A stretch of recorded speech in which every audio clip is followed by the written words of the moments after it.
Bienvenidos al podcast de la Iglesia La Comunidad de Cristo. Aquí podrás escuchar la palabra explicada expositivamente.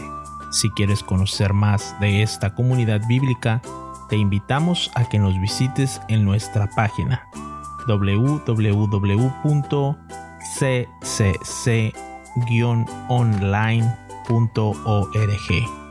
Nuestra oración es que Dios hable a tu corazón y tu vida sea edificada con este mensaje.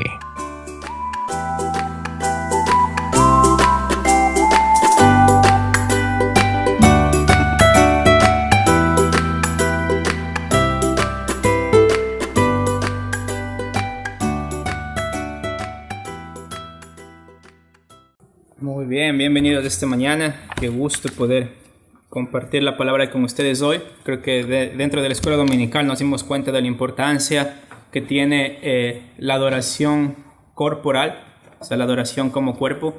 No podemos, ¿no es cierto? No podemos decir que hemos sido redimidos con Cristo si no somos parte de una iglesia local, porque somos por el Espíritu Santo parte de esto. Y también viene la parte en la práctica, ¿no es cierto? Es decir, no podemos decir que somos parte de una iglesia local si no estamos aquí. Entonces yo creo que dentro de lo que el Señor ha preparado, nos ayuda a entender las dinámicas del por qué somos iglesia, del por qué oramos, por qué cantamos, por qué escuchamos la palabra. O sea, todo tiene un propósito dentro del plan de Dios. Entonces, bienvenido esta mañana. ¿Cómo está su hija? ¿Le hicieron el examen? Todavía no lo resultaron, ¿cierto? Ok. Seguimos orando. ¿Y María, sabes algo de María? Ok. Seguimos orando por ella. Recuerden que la hermana María... Juanita está mal. Le dio bronquitis. Ok. Y su esposo se cayó, parece. Estaba en el hospital, pero ya. Ok. Muy bien. Entonces seguimos orando por los miembros de nuestra iglesia que están pasando por dificultades. Ok. Juanita y la hermana María. Muy bien. Entonces esta mañana lo que quiero hacer es... Estamos en la sección de Lucas capítulo 1. Versículos del 26 al 38, ¿ok? Pero antes que vayan a Lucas, quiero comenzar con el texto de Mateo capítulo 2. ¿Por qué? ¿Ok?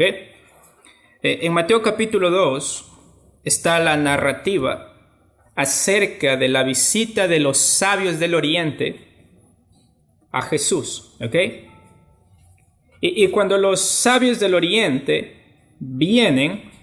Ellos vienen siguiendo la estrella que representaba proféticamente, a los cuales por años, Daniel les habló acerca de la estrella, y estos sabios del Oriente sabían que una estrella iba a apuntar al nacimiento de Jesús.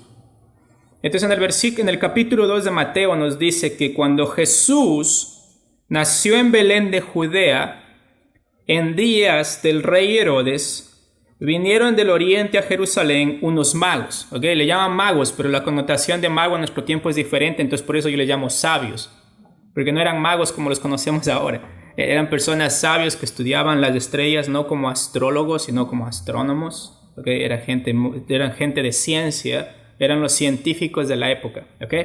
Entonces no son magos como nosotros los conocemos ahora, eran los científicos de su época. Entonces la pregunta que ellos hacen es interesante. Porque en el versículo 2 dice, diciendo, ¿cuál es la pregunta que ellos hacen? ¿Dónde está el rey de los judíos que ha nacido? Y le dice, porque su estrella hemos visto en el oriente y venimos ¿a qué? Adorarle. Es impresionante la primera pregunta que llegan estos sabios del oriente donde el rey Herodes, ¿ok? Es decir, ellos llegan hablándole al rey acerca de un rey que es mayor que él y que merece adoración. Y luego, como es de esperarse, en el versículo 3 nos dice que oyendo esto, el rey Herodes se turbó. ¿Por qué se turbó? Porque ve esta caravana de hombres. Estos hombres no eran tres, ¿ok? Como dice la canción. En ningún lugar nos dice que eran tres. La gente dice que eran tres por los regalos que ellos traen cuando ven a Jesús. Pero no eran ni Melchor, ni Gaspar, ni Baltasar. No nos dice quiénes son, pero eran cientos, venían en caravanas. Y por eso cuando ellos llegan al templo de Herodes, ellos se asustan. ¿Por qué? Porque estas personas, los sabios del Oriente, eran reconocidos en la historia del Medio Oriente como los que reconocían y ponían a reyes. ¿Ok? Cuando había un rey, ellos iban y reconocían al rey. Y lo interesante es que acá en Mateo capítulo 2 no van donde Herodes para reconocerlo como rey, sino que están buscando ¿a quién? A Jesús. Están buscando al que nació rey. Están buscando al que nació rey de los judíos. Y no solamente para buscarlo, sino ellos dicen, venimos a adorarlo. Porque no solamente era un rey como Herodes, era un rey que estaba arriba de Herodes. ¿Y qué causa en Herodes? Se turba. Y no solamente se turba Herodes, sino ¿quién también se turba acá? Nos dice que toda Jerusalén se turbaron juntamente con Herodes. Y convocados todos los principales sacerdotes y los escribas del pueblo, les preguntó ¿qué? ¿Dónde había de nacer el Cristo? Entonces, si ustedes se imaginan en la corte ahí, en el templo de Herodes, en donde Herodes dice, hey, trágame a los escribas, los eruditos de la ley, porque queremos saber en dónde debía nacer o dónde iba a nacer este Cristo, el rey de los judíos. Y la respuesta estaba ¿en dónde? En Miqueas capítulo 5, versículo 2, ¿no es cierto? Ahí estaba la respuesta. O sea, en Miqueas capítulo 5, si ustedes van a Miqueas capítulo 5, Amós, Jonás, Miqueas capítulo 5, versículo 2. Miqueas. Yo sé que están pegadas las páginas en Miqueas. Yo sé. Miqueas capítulo 5, versículo 2. Miren lo que dice. Pero tú, ¿qué? Belén Efrata, pequeña para estar entre las familias de Judá, de ti me saldrá, ¿quién? Perfecto, el que será Señor de Israel. Acá le dice gobernante, es decir, el rey. Y dice, ¿y sus salidas son desde cuándo? Desde tiempos antiguos, desde los días de la eternidad. Interesante. Entonces, o sea, no es cualquier niño, no es cualquier hombre, es el rey de Israel. Y acá Miqueas capítulo 5 nos introduce que Él es Dios mismo. Nos dice sus salidas son desde cuándo, desde el principio, como Juan 1.1 nos dice en el principio era la palabra, era el verbo. Pero también nos dice y son desde la eternidad. Es decir, no es cualquier niño. Es el Hijo de Dios. Es Dios mismo. ¿Ok? Entonces ustedes ven por qué Herodes dice, ok, tráigame todos los escribas y vamos a averiguar en dónde nació Él. Y luego le responden, ¿no es cierto? En el versículo 5, en Belén de Judea, porque así está escrito por el profeta, y tú, Belén, de la tierra de Judá, no eres la más pequeña entre los príncipes de Judá, pero de ti saldrá un guiador que apacentará a mi pueblo, ¿qué? Israel. Apacentará también tiene que ver con la idea de regir, de gobernar. Entonces tiene esta faceta de pastor, rey, pastor, gobernador. Esta parte en la cual tenemos esta parte humilde de su venida, pero también la realidad de que Él será rey. No solamente de los judíos, sino rey sobre todo. Entonces, en el versículo 7 que dice, entonces Herodes, ¿ok? Entonces Herodes, llamando en secreto a los sabios o a los magos, indagó de ellos diligentemente el tiempo de la aparición de la estrella. ¿Ok? ¿Y qué dice el versículo 7? Y enviándolos a Belén dijo que id allá y averiguar con diligencia acerca del niño, y cuando lo halléis, dejádmelo saber para que yo también vaya y ¿qué? Y le adore. Acá Herodes es un mentiroso, ¿no es cierto? Pero es interesante cómo él les llama a los sabios del oriente, les envía con la tarea de que cuando ellos encuentren a Jesús le avisen en dónde está y él se lo hagan saber para que él también vaya y le adore. Pero ¿cuál era realmente la motivación del rey Herodes? Y recuerden, los sabios del oriente llegan, algunos dicen que incluso llegan después de 2 años, cuando Jesús ya estaba en la casa. O sea, no es que llegaron ellos al pesebre.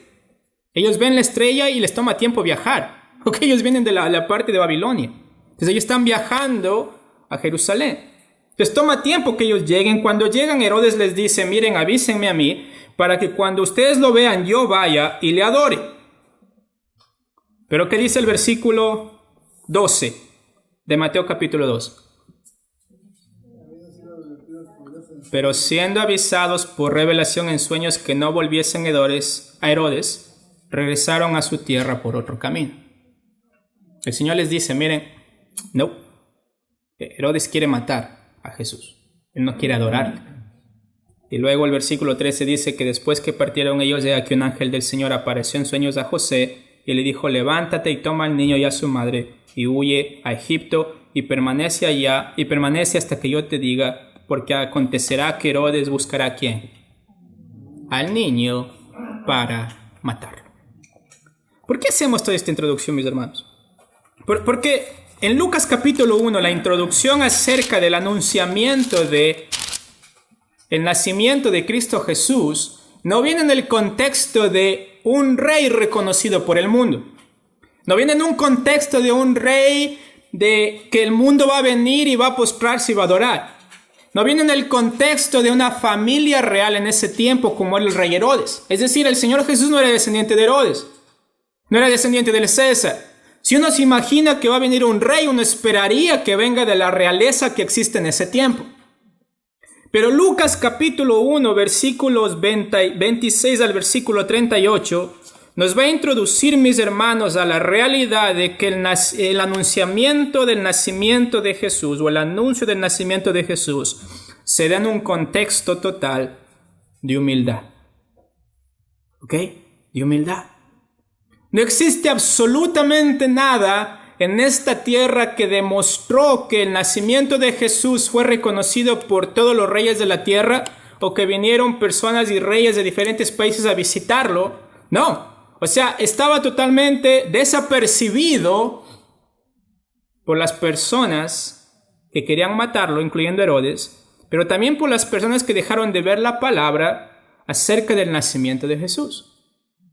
Entonces, cuando vamos a Lucas capítulo 1, versículos del 26 en adelante, nos damos cuenta, mis hermanos, que el nacimiento de Cristo Jesús, o sea, las buenas nuevas de salvación para el mundo, son totalmente contrarias a lo que uno esperaría de la realeza desde la perspectiva humana. ¿Ok? Esto es muy importante reconocerlo.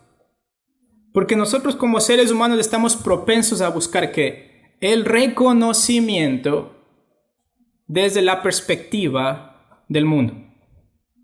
Queremos que se nos reconozca.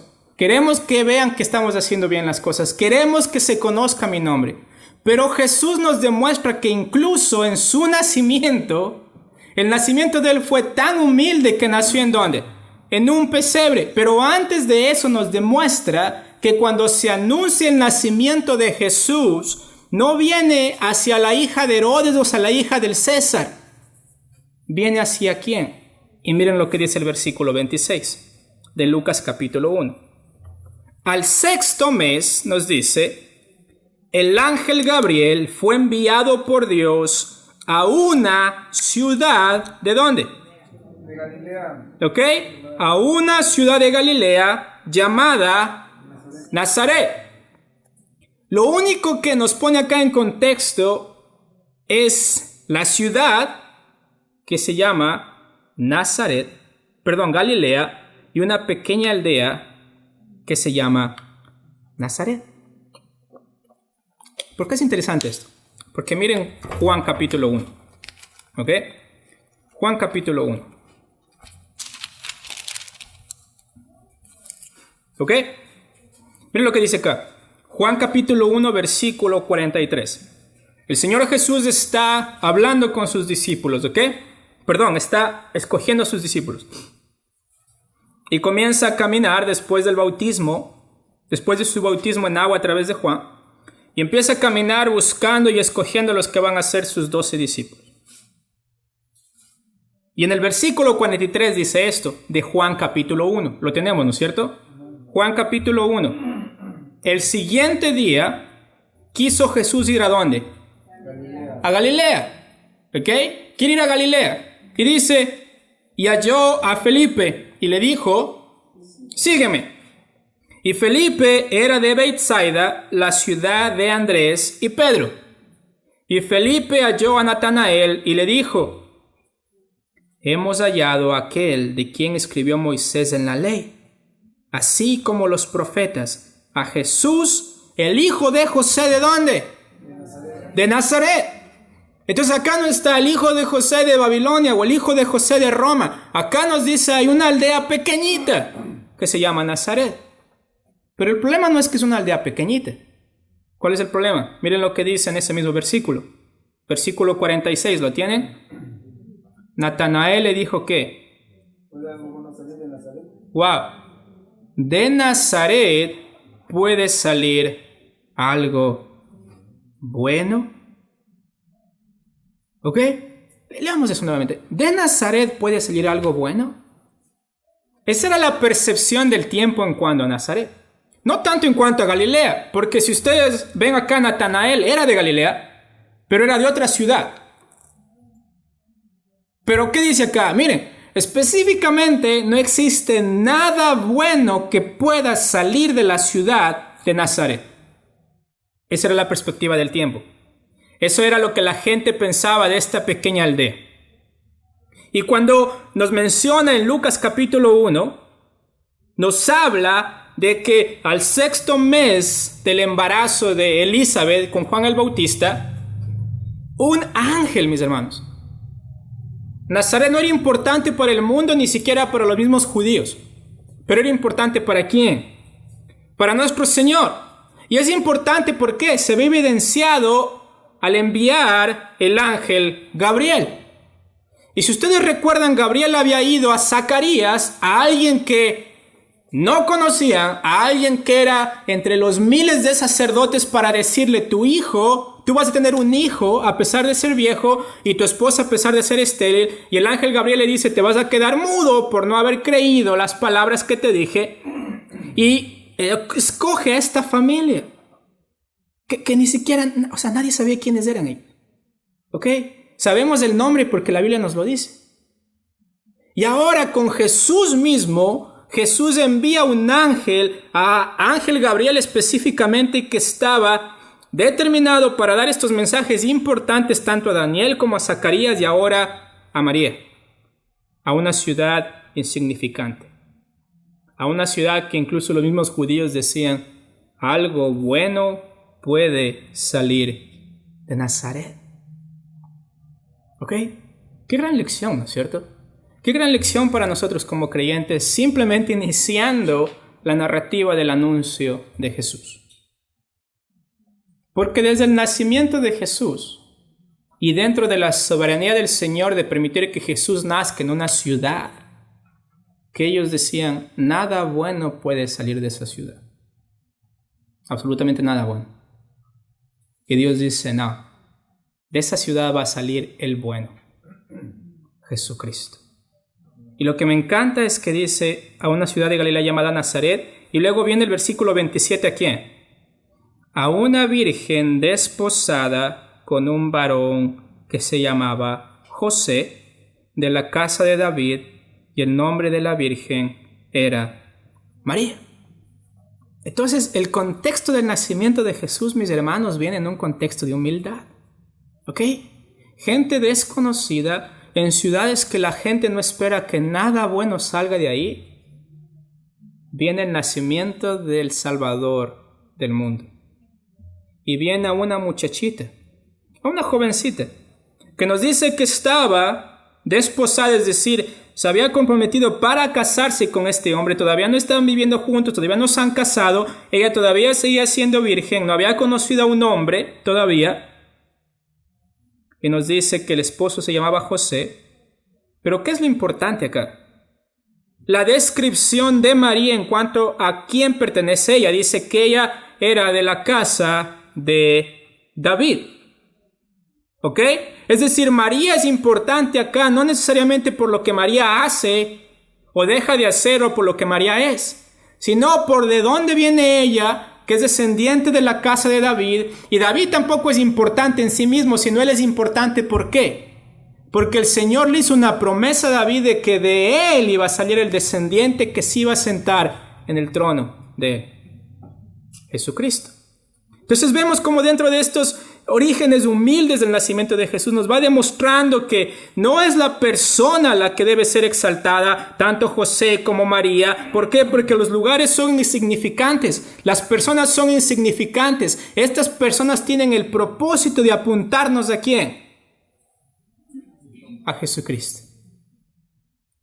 Y acá nos dice en el versículo 28 que entrando el ángel en donde ella estaba, le dijo, ¿no es cierto? Y esta parte es muy importante porque dentro del contexto de la humildad, María está en su casa esperando, a veces hasta duraba un año esta parte de esperar el compromiso, y dice que entra en su casa en una ciudad diminuta llamada Nazaret, en donde, si ustedes recuerdan, han pasado 450 años, bueno, habían pasado para María 450 años porque Zacarías ya escuchó la voz del ángel. Desde que Dios había mandado un ángel, un profeta para que hable al pueblo. Entonces acá María, ella no sabía lo que implicaba el ver a un ángel o el escuchar a un profeta. Ella no reconocía, este es un ángel, estamos tan acostumbrados a esto. Pero dice que llega el ángel en donde ella estaba y le dijo, regocíjate, muy favorecida.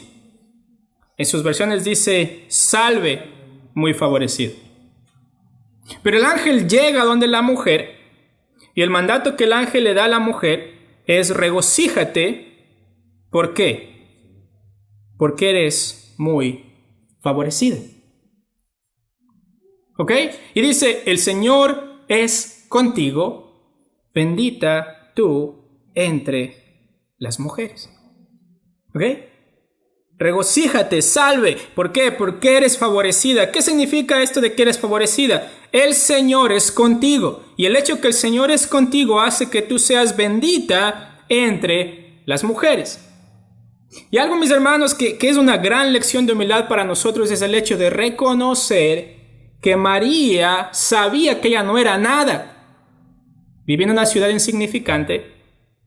Su nombre es conocido solamente porque el Señor va a nacer de ella. A su esposo nadie la conocía. Y Natanael decía, ¿puede salir algo bueno de Nazaret? Pero ¿qué es lo que hace algo de Nazaret? ¿Qué es lo que hace algo de María?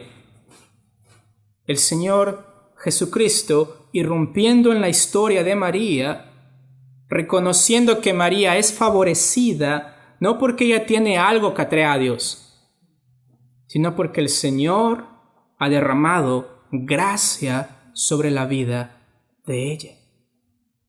Esta es una historia de humildad, porque nos dice que el Señor es contigo, bendita tú entre las mujeres.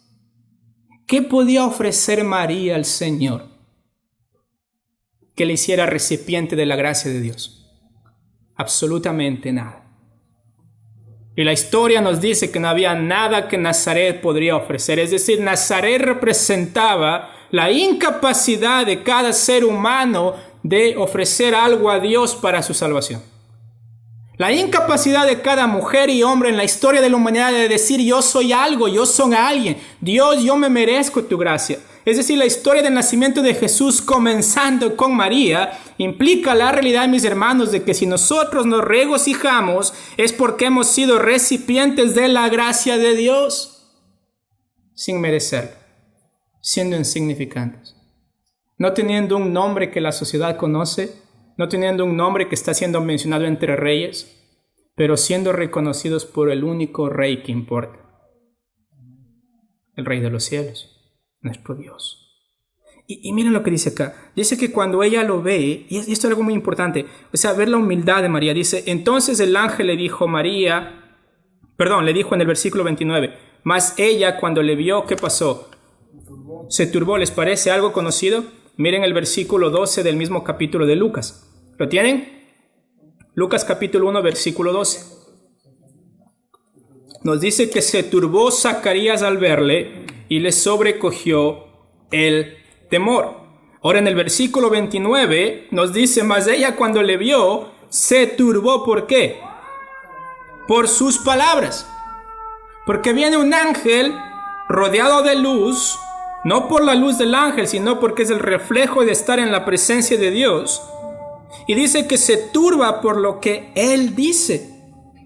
Y ella pensaba dentro de sí misma, ¿qué puede ser? O sea, ¿qué tipo de saludo es esto? O sea, ¿qué tipo de salud es esto? Y mis hermanos, ¿saben qué es lo interesante? Miren acá lo que nos dice Efesios capítulo 1, ¿ok? Efesios capítulo 1. Quiero llevarles Efesios capítulo 1.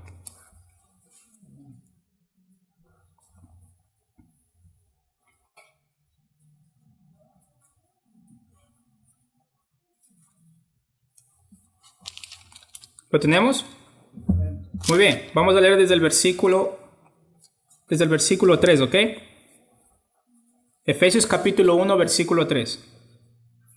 Dice, bendito sea el Dios y Padre de nuestro Señor Jesucristo, que nos ha bendecido con toda bendición espiritual en los lugares celestiales en Cristo, según nos escogió en Él antes de la fundación del mundo, para que fuésemos santos y sin mancha delante de Él.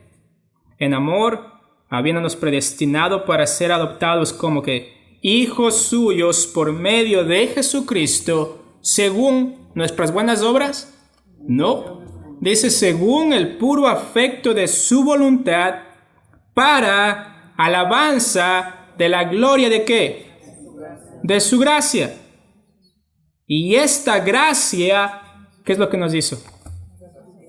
Nos hizo aceptos en el amado. Entonces, lo que estamos observando en María es lo que el Señor hace en cada creyente. Es decir, si no fuera porque el Señor derrama gracia en nuestras vidas, nosotros no pudiéramos ser aceptos en Cristo Jesús. Y acá con María simplemente nos demuestra que María simplemente es una figura de una mujer que confía en el Señor, que sabe que es la gracia del Señor la que está haciendo algo de ella. Y acá nosotros reconocemos como creyentes que si nosotros somos hijos de Dios es porque la gracia de Dios se da libremente a sus hijos, que les permite ser aceptos o aceptados como hijos de Dios. Entonces cuando nosotros leemos María, salve, muy favorecida, el Señor es contigo. Esto es como que estamos leyendo un versículo en el cual tienen un contenedor el más gigante que ustedes se encuentran lleno de gracia. Y ustedes se ponen abajo de ello y simplemente ese contenedor se da la vuelta y comienza a gracia ser derramada sobre ustedes. Continuamente les cubre. Es decir, están rodeados de gracia del Señor. Si ustedes piensan en algo, piensan en la gracia de Dios. Si ustedes están haciendo algo, están haciéndolo por la gracia de Dios. Si ustedes son recipientes de algo, están haciéndolo por la gracia de Dios. Y esta es la idea acá, de María. O sea, María no se merecía esto. Pero el Señor dice, el Señor le da gracia a ella. Pero eso no significa que en el versículo 29 de Lucas 1, ella no se asusta. Porque dice, ¿qué es este saludo en Lucas capítulo 1? ¿Y qué le dice el ángel? En el versículo 30. Muy bien, ¿qué le dice? No temas. Miren el versículo 13 de Lucas 1. ¿Qué le dice el ángel a Zacarías? ¿Sí lo ven? Lucas capítulo 1, versículo 13. El mismo mandato que el Señor le da a Zacarías, le da a María. No temas, ¿ok? Es decir, no te asustes. ¿Cuál es la razón de no asustarse? Con Zacarías en el versículo 3 era porque tu oración ha sido oída. Es decir, has hallado gracia delante de Dios. Y miren lo que dice el versículo 30. No temas, ¿por qué? Porque has hallado gracia delante de Dios. Entonces, mis hermanos, ¿cómo luce la humildad en nuestra vida? ¿Okay? ¿Cómo luce la humildad en nuestra vida? ¿Okay? Yo creo que es difícil ser humilde muchas veces en nuestras vidas porque no reconocemos realmente que todo lo que nosotros podemos ser, o somos, o seremos, está totalmente dependiente de la gracia de nuestro Señor. Y acá Zacarías tiene temor, y el temor simplemente lo sobrecoge. Y el ángel le dice, no temas, porque Dios ha escuchado tu oración. Y en el versículo 30 le dice a María, no temas, ¿por qué? ¿Por qué no debes temer, María? ¿Por qué? O sea, estás asustada al ver un ángel. Pero el ángel le trae un mensaje de gracia, le dice, porque has hallado gracia delante de Dios. Es decir, no solamente tienes que regocijarte porque sí, sino tienes que regocijarte, María, porque has sido recipiente de la multiforme gracia de Dios, algo que es dado en abundancia, algo que nunca se acaba, algo por lo cual tú puedes no temer. No temas, porque la gracia de Dios está contigo, porque has hallado gracia delante de Dios. Y mi pregunta es esta, ¿María estaba buscando esa gracia? No nos dice. El texto nos dice que ella simplemente estaba en su casa, en Nazaret, una aldea pequeña, y no sé de qué tamaño era la casa, pero creo que era pequeña. El cuarto en donde ella estaba. Y llega la gracia del Señor sobreabundante a ese lugar. Llega sobreabundante la gracia a ese lugar. Y nos dice en el versículo 31, y ahora concebirás en tu vientre y darás a luz un hijo y llamarás su nombre Jesús. ¿Ok? Específicamente con María, la gracia de Dios se ve reflejada ¿en qué? En que de María iba a nacer nuestro Señor Jesucristo. Y le dice, y ahora, es decir, le llama la atención, ¿no es cierto? Le dice, María, pon atención, no temas, y no, o sea, no necesito que solamente no temas, sino ahora necesito que pongas atención, porque lo que te voy a decir es muy importante, le dice el ángel. Y le dice, concebirás en tu vientre y darás a luz un hijo, y llamarás su nombre Jesús. Y luego el versículo 32 nos dice, este será grande y será llamado Hijo del Altísimo. Ahora hay un contraste muy interesante acá, porque si ustedes recuerdan, ¿a quién también le dijo que será grande? A Juan el Bautista. ¿No es cierto? Él le dice a Zacarías en el versículo 15, miren, Lucas 1:15. ¿Lo tienen? Lucas 1:15. Muy bien, estamos hablando de la gracia de Dios. Miren lo que dice acá. Dice en el versículo 15 de Lucas 1, porque ¿será qué? ¿Será grande delante de quién? Del Señor, ¿no es cierto? Será grande delante de Dios, delante del Señor. Pero ¿qué dice de Jesús en el versículo 32? Este será ¿qué? Este será grande. ¿Ok? No dice delante de Dios. ¿Por qué no dice delante de Dios? Porque Él es Dios. ¿Ok? Es interesante cómo transicionamos del instrumento de gracia, o sea, de la persona que está recibiendo gracia, a la persona que va a dar gracia. A la persona que va a ser la que va a repartir gracia a través de su sacrificio a nuestro Señor Jesucristo, en donde transiciona de decirle a Juan el Bautista, este será grande delante de Dios, a decir, este es grande. ¿Ok? Es decir, no existe un estándar fuera de Él para declararlo grande. Él es grande en su esencia porque Él es Dios mismo. Entonces, cuando María empieza a escuchar, este será grande, y no solamente eso, sino que, ¿cuál es la demostración que Él será grande? Es que será llamado Hijo del Altísimo. ¿Cuál es la demostración que Él será grande? Que el Señor le dará, ¿qué? El trono de David, su padre. ¿Y cuál es la tercera cosa? Y reinará sobre la casa de Jacob, ¿para cuándo? Para siempre, y su reino no tendrá fin. Entonces, mis hermanos, cuando nosotros entendemos qué significa realmente humildad, comenzamos a ver cómo el texto comienza a desenfocarse de María, de Zacarías, y comienza a enfocarse ¿en quién? En el Rey. En el Rey. En el que va a dar gracia. En el que realmente es Rey para siempre. En el que va a cumplir las profecías tanto hechas a Abraham como a David. En este Rey que no tendrá un trono momentáneo, un trono pasajero, sino el que se sentará en el trono para siempre. Entonces, en un mundo en el cual Herodes era el rey, en el cual César era el rey, la palabra nos dice, mira, el que realmente es Rey es el Señor Jesucristo. Y acá nos dice, y reinará sobre la casa de Jacob para siempre, y su reino no tendrá fin. Y acá es interesante porque acá viene una pregunta de María. ¿Ok? Y yo creo que vean en el versículo 34 el contraste que existe con la pregunta de Zacarías.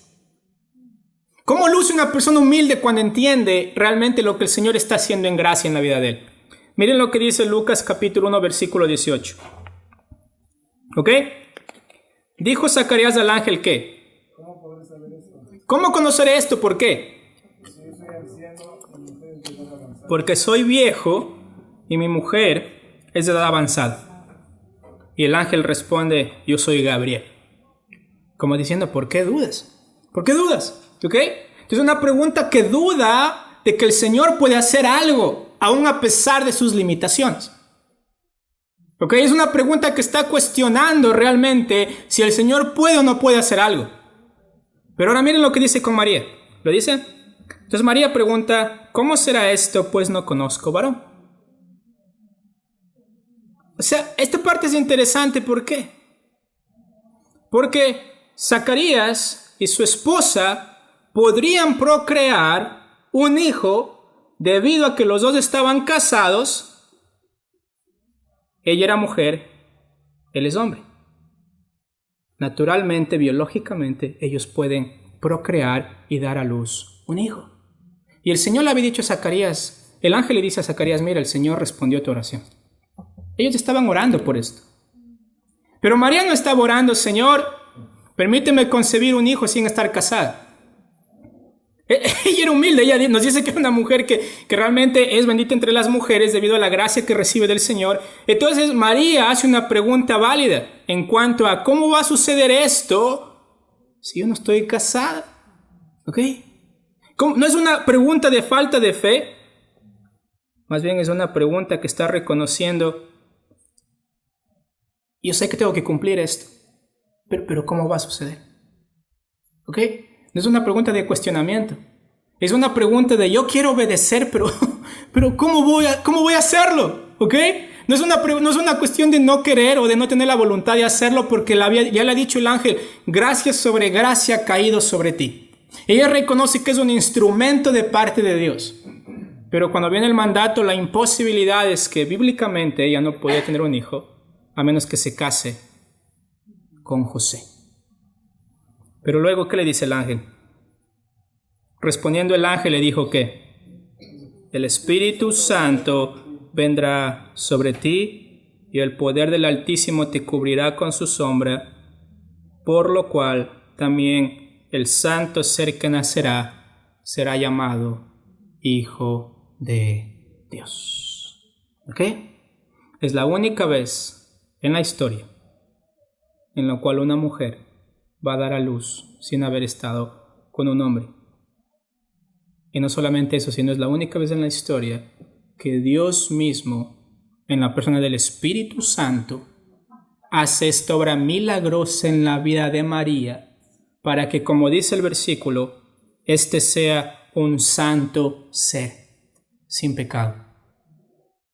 No heredando la naturaleza pecaminosa de Adán, nuestro padre, sino siendo el nuevo Adán a través de la obra milagrosa del Espíritu Santo, para que cuando Jesús nazca, como dice acá, sea un santo ser que nacerá y será llamado Hijo de Dios. Uno dice, esto me parece una locura, y por eso estuvieron algunas historias dentro del primer siglo que decían que María fue violada por un soldado romano. ¿Okay? Hay historias así, pero ¿saben qué? Que es importante no salirnos del texto. ¿Por qué? Porque uno dice, ¿cómo puede ser posible esto? ¿Cómo puede ser que una mujer dé a luz sin haber estado con un hombre? Imposible. Pero miren lo que dice el versículo 36, ¿ok? Y acá comenzamos, mis hermanos. Para reconocer la palabra de Dios necesitamos ser humildes. Para confiar en la palabra de Dios necesitamos ser humildes, de reconocer que nuestro cerebro, nuestro corazón, nuestra mente tiene que ser enseñada por la palabra y no viceversa. Eso requiere humildad. ¿Por qué digo esto? Porque miren lo que el ángel le dice a María. le va a dar pruebas indubitables que solamente una persona que es humilde de espíritu va a reconocerla. Y dice, versículo 36, he aquí tu pariente Elizabeth, ella también ha concebido hijo en su vejez. Ella no sabía, María no sabía. ¿Por qué? Porque Nazaret es una ciudad insignificante. Después va a ir Elizabeth a visitar a María. Pero dice acá, y aquí tu pariente Elizabeth, ella también ha concebido en su vejez, y este es el 6º mes para ella. ¿La qué? La que llamaban estéril. Entonces con ellos era una cuestión natural de no poder concebir. La matriz estaba cerrada. Entonces María dice, entiendo. O sea, la matriz de Elizabeth fue abierta y naturalmente va a nacer Juan el Bautista, fue concebido Juan el Bautista. Pero eso no responde a la pregunta de cómo va a suceder lo de María. O sea, pero ya le explica, le dice, el Espíritu Santo vendrá sobre ti y el poder del Altísimo te cubrirá con su nombre. Y uno dice, pero ¿cómo es posible esto? ¿Qué dice el versículo 37? Porque nada hay imposible para Dios. Y mis hermanos, dentro del contexto, si alguien les pregunta cómo fue posible el nacimiento virginal de Cristo, yo utilizo siempre el versículo 37. Porque nada hay imposible para Dios. Y requiere una persona humilde para reconocer que es la palabra de Dios la que permite esto. Y dice, porque nada hay imposible para Dios. ¿Entendemos? O sea, esta parte, mis hermanos, y esta parte quiero que entendamos esto, ¿ok? Ya se me acaba el tiempo. Que Dios les bendiga ya, que tengan un día de semana. Que Dios les guarde. Muy bien, entonces recuerden, Access llegó, entonces tienen que salir volando, si no el Access sale volando antes de ellos. Entonces el versículo 37 nos dice esto, ¿ok? Nada hay imposible para Dios, ¿ok? Permitió que Elizabeth tenga un hijo, ahora permitió que María conciba del Espíritu Santo, el que va a ser el Salvador del mundo. Pero algo que es interesante acá reconocer, mis hermanos, es el contexto en el que se usa que nada hay imposible para Dios. Porque uno puede utilizar esto fuera de contexto y botarse de un avión y decir, Señor, yo confío que voy a volar acá. Y porque nada hay imposible para Dios, ¿no es cierto? Y uno termina esprellándose en el piso, ¿no es cierto? Y uno puede decir, pero la palabra dice que nada hay imposible para Dios. Pero entendamos el contexto. ¿Cuál es el contexto? El contexto de esta imposibilidad es el hecho de que en el evento del nacimiento de Jesucristo, que era la voluntad de Dios que una mujer estéril tenga un hijo y que una mujer virgen conciba un hijo, estaba dentro de la posibilidad de la obra de Dios de acuerdo a su voluntad. Es decir, relacionado con el evento del nacimiento de Jesucristo, nada es imposible para Dios. Relacionado con la voluntad de Dios, nada es imposible para Dios. Y esto es hermoso, porque no se trata de cumplir mi voluntad en la tierra, se trata de que la voluntad de Dios sea cumplida en la tierra. Entonces, mis hermanos, las cosas que están dentro de la voluntad de Dios, el texto nos dice que no hay nada imposible para Dios cuando tiene que ver con su voluntad siendo cumplida, específicamente en el caso de María y Elizabeth, pero también pensando en nuestras vidas, mis hermanos. Tesalonicenses nos dice que la voluntad de Dios es nuestra santificación. Desde la perspectiva de Dios, no es imposible para Él producir santificación en este hombre pecador, porque esa es la voluntad de Él para mi vida. La palabra nos dice que nosotros tenemos que acercarnos a la figura madura, al hombre perfecto, a ser más como Cristo. Mis hermanos, no hay nada, de acuerdo a la perspectiva de Dios, que impide el trabajo de Él en nuestras vidas para formarnos a la imagen de Cristo, porque nada es imposible para Dios. Ahora, desde nuestra perspectiva, nosotros podemos oponernos de ese trabajo y decir, no quiero ser más como Cristo, quiero perseverar en mi pecado. Pero no depende de que Dios no puede hacerlo. Dios ha dicho que lo va a hacer. Pero yo no lo creo. Yo no soy humilde para decirle, Señor, haz como tú quieras en mi vida. Y miren lo que dice el versículo 38, y esta parte es muy interesante. Cuando María entiende que nada es imposible para Dios cuando está relacionado con la voluntad de Él cumpliéndose, miren lo que dice acá. Entonces María dijo, he aquí la sierva del Señor, hágase ¿qué? Hágase conmigo conforme a tu palabra. ¿Y saben qué es lo interesante? Esa palabra que se traduce como palabra es la misma palabra que se traduce como nada en el versículo 37. Es la misma palabra.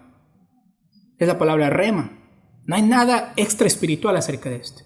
Pero lo que está diciendo ahí en el versículo 37 es, porque de las cosas que el Señor ha dicho, no hay nada imposible para Dios de que esas cosas se cumplan. Y acá en el versículo 38 le dice a María, María, dice el Señor, hágase conforme a lo que tú has propuesto dentro de tu voluntad para mi vida. Y lo que me encanta es la parte final del 38. ¿Qué dice ahí? El ángel no necesitaba estar ahí más. ¿Por qué? Porque no estaba lidiando con una mujer que tenía un corazón orgulloso. Si no, el ángel dice, mi trabajo acá está hecho, nos vemos. Con Zacarías tuvo que poner un poco overtime, ¿no es cierto? Un poco de trabajo más. O sea, con Zacarías tuvo que quedarse un poquito más porque Zacarías fue una persona que le costó entender esto. Pero si ustedes se dan cuenta, Zacarías estaba en el templo, Zacarías servía en el templo. Es decir, Zacarías debe tener una perspectiva mucho más, ¿qué podríamos decir? Santa de la voluntad de Dios, pero le costó. Le costó a Zacarías, a pesar de que estaba en el templo. Y acá vemos a María. No nos dice nada de su trasfondo religioso, no nos dice nada si ella estaba en el templo, no nos dice absolutamente nada de sus padres, absolutamente. Nos dice solamente que era descendiente de David, para conectarla con la promesa de Jesús como el hijo de David. Pero nos dice, es una mujer de una ciudad diminuta, llamada Nazaret. Una mujer virgen, nada más. Pero es una mujer que obediente, humilde. Y yo creo que, mis hermanos, dentro de esto, o sea, ella escucha la palabra de Dios, reconoce que nada es imposible para Dios en cuanto al nacimiento de Jesús, y ella dice, miren, hágase, Señor, conforme a lo que tú quieres en mi vida. Y el ángel dice, me voy de aquí, porque acá hay una mujer que realmente confía en lo que el Señor ha dicho que va a hacer. Y mis hermanos, con nosotros, o sea, no se requiere prestigio humano, no se requiere reconocimiento humano, no se requiere un título universitario o un reconocimiento intelectual para que nosotros podamos ser humildes y reconocer que la voluntad de Dios se va a cumplir en nuestra vida. Y poder tener un corazón de obediencia al decir, Señor, yo quiero esto, pero yo sé que esto es tu palabra, yo sé que esto tú has dicho que vas a hacer, y yo quiero en un corazón humilde someterme a ello, confiando en que tú puedes hacerlo, porque lo que es imposible para el hombre es posible para Dios. ¿Dónde está eso? Lucas capítulo 18. ¿Lo quieren ver? Miren Lucas capítulo 18. Acá está hablando acerca del reconocimiento que trae, o más bien dicho, el problema que trae el confiar en reconocimiento. Y miren lo que dice Lucas capítulo 18, versículo 18. ¿Lo tiene?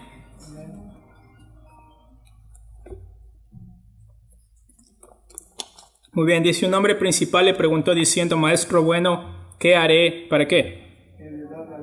Para heredar la vida eterna. Dice, Jesús le dijo, ¿por qué me llamas bueno? Ninguno es bueno sino solo Dios. Los mandamientos, sabes, no adulterarás, no matarás, no hurtarás, no dirás falso testimonio, honra a tu padre y a tu madre. Entonces acá le destruyó, ¿ok? Acá le dijo, mira, tú no eres bueno, ¿ok? Tú, o sea, para heredar la vida eterna necesitas reconocer la humildad en tu corazón de que me necesites a mí. Pero ¿qué dice el hombre en el versículo 21? ¡Qué gran mentira! todo esto lo he guardado desde mi juventud. Y dice acá, Jesús oyendo le dijo, aún te falta una cosa. ¿Por qué? Porque él está atado a los tesoros de este mundo. Es decir, él no puede dejar ir los tesoros de este mundo. Él cumple la ley hipócritamente, porque sigue confiando en los tesoros que este mundo le da. Y dice en el versículo 22, aún te falta algo, vende todo lo que tienes y dalo a los pobres, y tendrás tesoro en el cielo, y ven y sígueme. ¿Y qué le dice? Y viendo esto, se puso muy triste oyendo esto. ¿Por qué? Era sumamente rico. Muy bien, porque tenía dinero, porque le gustaba lo material, se ataba a lo terrenal. Y hoy hablábamos del contentamiento en la mañana. El contentamiento de él estaba determinado por las cosas que él poseía, por lo que a él hacía hombre, por lo que a él le hacía alguien. Es decir, él era alguien por las cosas que poseía, por el trabajo que podía hacer. Él era alguien por lo que él podía cumplir. Y el Señor le dice, ok, vende todo lo que tienes porque eso es lo que te está obstruyendo el corazón para que tú seas humilde. Y él se pone triste. Y luego el Señor en el versículo 24, ¿qué dice? Al ver Jesús que se había entristecido mucho, le dijo, ¿qué? ¿Cuán difícilmente entrarán en el reino de Dios los que tienen riquezas? Y la gente podría pensar y decir, uy, entonces mejor no hacer riquezas. Ese no es el punto. ¿Okay? El punto es este, miren lo que dice. Porque es más fácil pasar a un camello por el ojo de una aguja que entrar un rico en el reino de los cielos. Y la gente dice, entonces, ¿quién podrá ser salvo? ¿Por qué? Porque en este tiempo todos estaban llevándose por las apariencias. ¿Ok? Lo que está afuera, es decir, lo que yo soy afuera es más importante que lo que Dios me dice que yo soy. Pero luego el Señor les dice en el versículo 27, lo que es imposible para los hombres es posible para Dios. Lo que es imposible para el hombre es posible para Dios. Aún salvar a una persona que lo último en que está pensando es en humildad para entregar su vida al Señor Jesucristo. Es posible para Dios. Entonces, mis hermanos, cuando vemos el estándar que María tenía para obedecer, el estándar de María no era su posición social, no era su estatus. El estándar de Zacarías no debía haber sido su estatus ni su posición social. Era simplemente la realidad de que el Señor los ha visto con gracia. Pero esa gracia también, cuando llega a nuestro corazón y está siendo derramada, nosotros podemos llegar al punto de no ser humildes, sino rechazarla con todo el orgullo que posee nuestro corazón. Y decir, bueno, yo voy a la iglesia, estoy tranquilo, ofrendo, doy esto, hago esto, y seguimos confiando en lo que yo puedo ser o en lo que yo soy o cómo la gente me ve. Y el Señor dice, incluso para esa persona, lo que es imposible para los hombres es posible para Dios. Entonces, mis hermanos, esta mañana quiero que examinemos nuestro corazón. Y si pensamos que el Señor no es suficiente para nosotros, necesitamos reconsiderar esto esta mañana mismo. Si pensamos que el Señor no puede perdonarme realmente, porque yo no creo que sea posible que el Señor haga algo conmigo, que el Señor tenga un plan para mí. Y el Señor dice, mira, lo que es imposible para ti es posible para mí. Y está hablando en el contexto de ¿qué? De redención. ¿Ok? De que el Señor puede salvar aún el corazón más duro.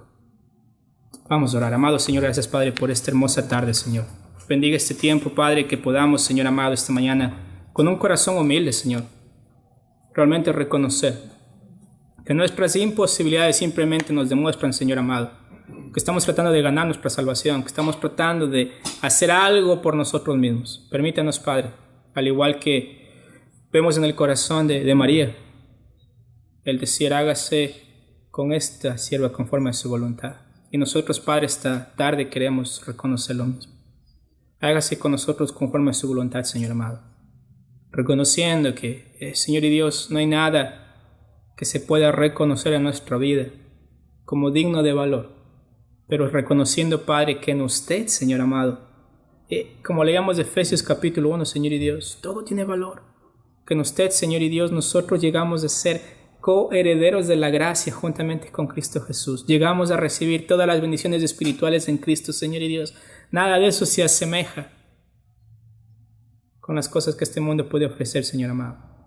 Por tanto, rogamos, Señor Dios, que nuestro corazón esté humilde, se mantenga humilde, para que Cristo sea la persona que es formada en nosotros y para que Cristo sea la persona que nosotros estamos hablando, proclamando y viviendo en nuestras vidas. En el nombre de Cristo Jesús. Amén.